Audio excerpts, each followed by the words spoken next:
Hi, welcome to the first lesson of the 5-part series on the best ADHD diet to help your kids calm down and focus. I'm Anna Tai. I'm a registered dietitian and a board certified specialist in pediatric nutrition with a focus in functional medicine.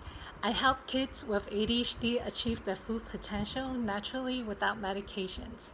So, what I see a lot is that parents trying their best to feed the family healthy foods, but what I really see is that they're feeding the family what food manufacturers is telling us that what's the best for the families.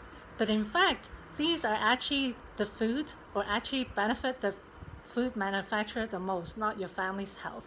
When it comes to food and diet, everyone has an opinion, especially for the ADHD diet.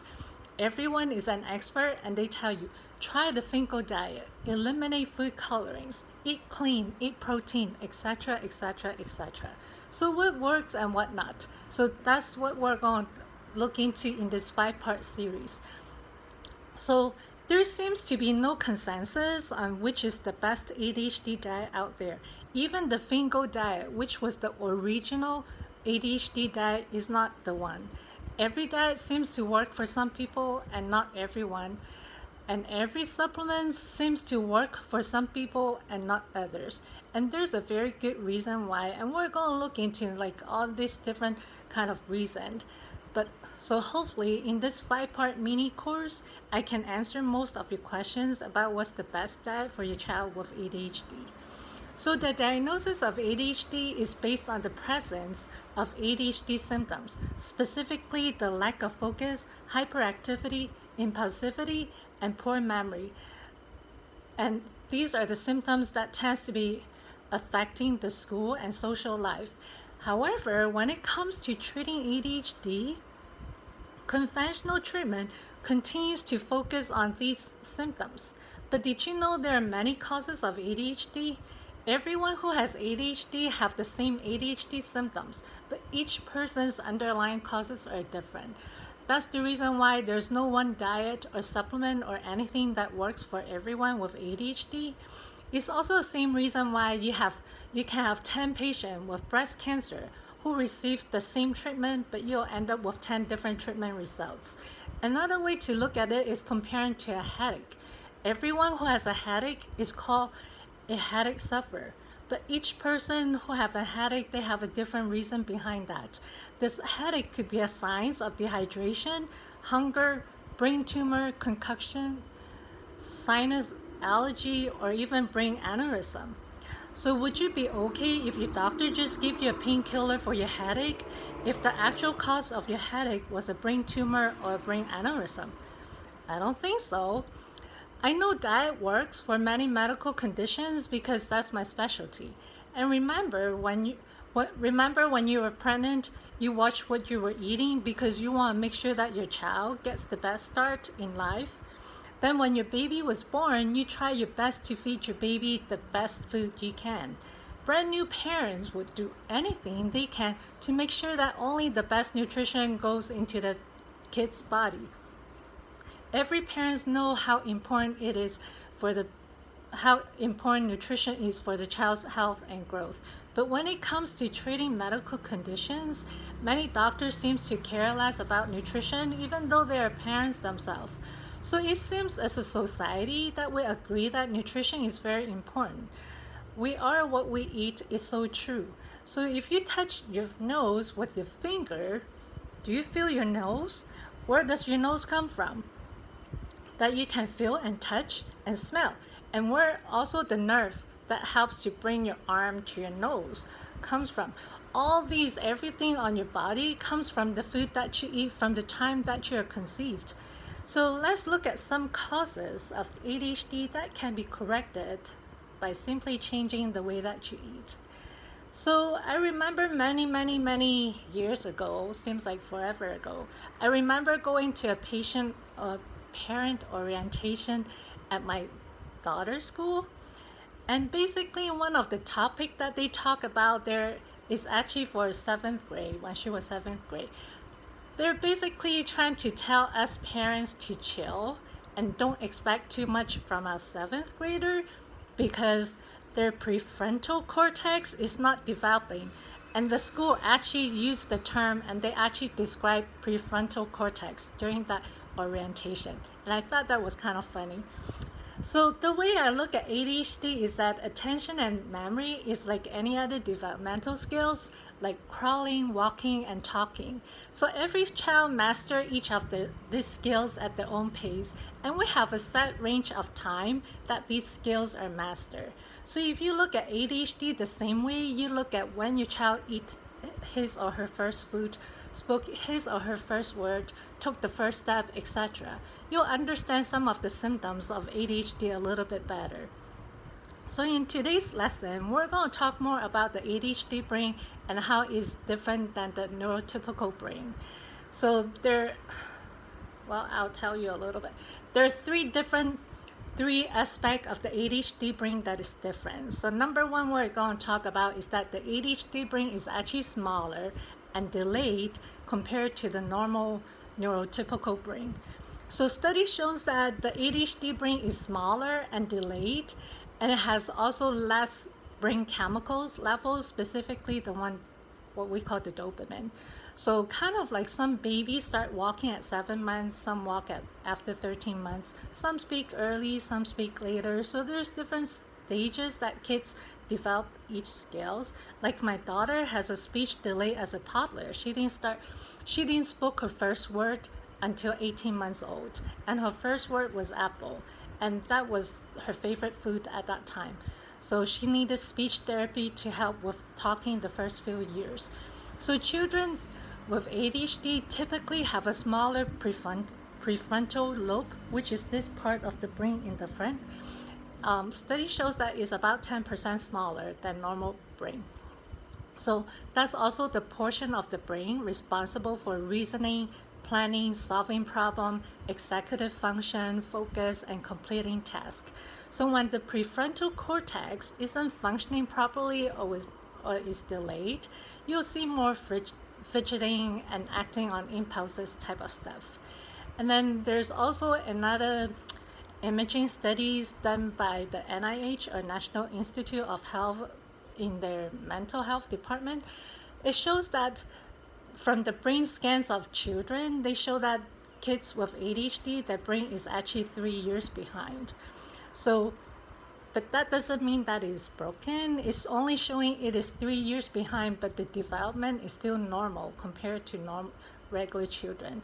And basically what it means is your 10-year-old child with ADHD is acting at a 7-year-old level, or the attention span and impulsivity of a 7-year-old. The good news is the ADHD brain doesn't stay small forever. Eventually, it catches up with the peers. And that's also one of the reasons why a lot of the ADHD symptoms do tend to decrease or disappear when the child reaches adolescence or become an adult. The second difference in the ADHD brain is that it has a lower level of many of the brain chemicals. The main one is the dopamine, and that's the one that most medication actually focuses on.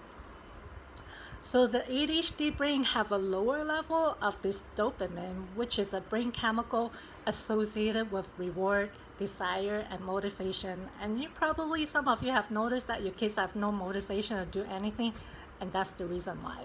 So there are two possible causes that there's a low level of dopamine.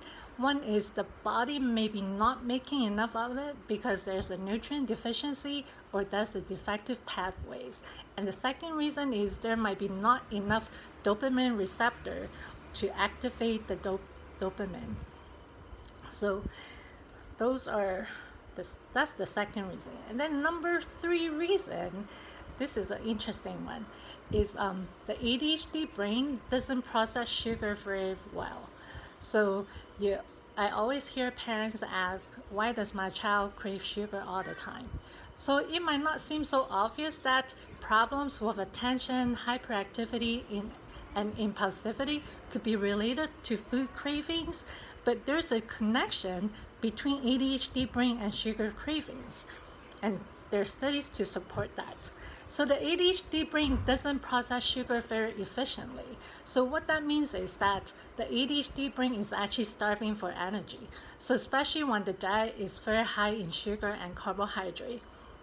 So when the brain is sensing that, oh my God, there's no food there, it's going to send a distress signal to the body demanding more sugar. So suddenly, when you have ADHD, your brain is starving and you get the signal that, oh my God, there's no food, we need food. So that creates the craving for sugar. So many kids and even adults with ADHD tends to crave carbohydrate-rich food, things like pasta, bread, cookies, rice, soda, fruit juices, and any other kind of highly processed sugary junk food. Another reason for the sugar cravings is also back to the low dopamine level from the last one that we talked about. So sugar and high carb food actually boost dopamine level.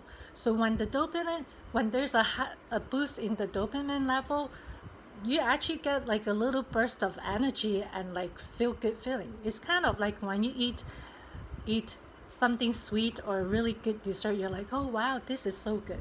That's your dopamine working. So since kids with ADHD have a low level of dopamine, so anytime they're eating anything that's sweet or have a lot of carbs, they get that boost of energy and feel good feeling. So over time, they just crave those things more and more. And with sugar is a little bit more different because every time they eat sugar, they make more dopamine. But then at the same time, the body is making less dopamine receptor.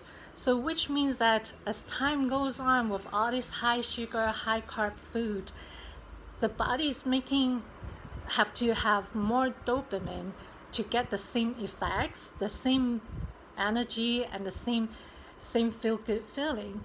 And eventually it kind of turns into an addiction because you need more and more sugar to have higher and higher level of dopamine to get the same level of what we call the sugar high. And that's the reason why some parents will say something like, my child acts like crazy, like they want sugar so bad. Then once they give them something that have sugar or cookies or something, they completely calm down, like they change into a different child. So, and that's also another reason why a lot of people with ADHD, they struggle with eating disorders. So every time they self-medicate with food, the brain enjoys that surge of dopamine and the sugar low, they get that extra boost of energy, extra boost of attention that makes them feel good. So that's kind of one reason why they have that cravings. And the other problem with that is with all these processed food that they're eating, it also causes an unstable blood sugar, which causes some of the crazy behavior you see in your kids, like the anger outbursts, the aggression, emotional mood swings, and meltdowns. Those are what we call the hangry. Like we all have experienced that, but kids with ADHD tends to have them even more. So if you don't know what hangry means, it basically means that you're hungry and angry at the same time. And I know a lot of these parents feel frustrated because they just fed the child like not too long ago and they're asking for a snack already, like in 30 minutes or an hour later. So remember, so your sugar level is low and then your brain can't process all this sugar, and plus the ADHD brain is behind, 2-3 years behind.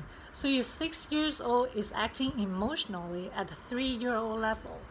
So with all this going on, so you basically, if you try to give your child another sugary snack and they can only process maybe half of that, so you're basically dealing with a starving 3-year-old brain. So that's probably like what you'll expect if you tell a 3-year-old starving child that they cannot have candy before bed and they throw a tantrum. That's probably a reason why. So highly processed snacks, things like crackers, chips, cookies, granola, fruit snacks, all of those sugary stuff, they all cause the blood sugar to fluctuate like the roller coaster. So when you eat sugar or carbs, so I'm talking about what normally happens, your body reacts by making insulin. And insulin kind of brings the sugar into the cells where it is used for energy. But when you eat sugar and carbs in large quantity, your body overreacts by making a lot of insulin. So it's pushing the sugar into the cells way too fast. So what happens is when that happens, when your body overreacts to all this sugar coming in, you have that sudden drop in blood sugar because all that sugar suddenly disappear. So that's where you have that sugar crash that people talks about all the time. And it is that sugar crash responsible for many of the mood swings and temper tantrums. The other issue with this scenario also is when there's all this insulin running around in your blood system, one of the job of insulin is to block, other than bringing sugar into the cells, the other job of insulin is to protect body fats. So when you have all this insulin high all day long, the insulin is blocking the body from using fat as a source of energy. So that's another reason why kids or adults with ADHD seems to be hungry all the time, because in between they don't have that source of energy from sugar, but at the same time they cannot dig into the fats to use as energy. Because the body is supposed to use stored fat and protein between meals for energy. That's the same reason why we don't starve to death in our sleep, because we all sleep like hopefully 8 to 10 hours, right? But during that time, we didn't starve to death because our body is burning fat during that time for energy. So when this happens, you're basically stuck with no energy, and that's the reason why people become hangry. And then you have kids throwing tantrum, asking for more goldfish crackers or he'll tear the house down. So if your child doesn't process sugar well for energy, then a high carb diet that has a lot of carbohydrate, processed carbohydrate, might actually do more harm than good. And when you eat a diet that actually feeds the body properly with the right nutrients and keep the blood sugar stable throughout the day, you'll actually have better mental focus and attention and even more even mood. So knowing that ADHD is more of a collective term of symptoms rather than an actual diagnosis, we should focus treatment on correcting the underlying causes. We can start with getting the brain the right fuel and nutrients it needs first.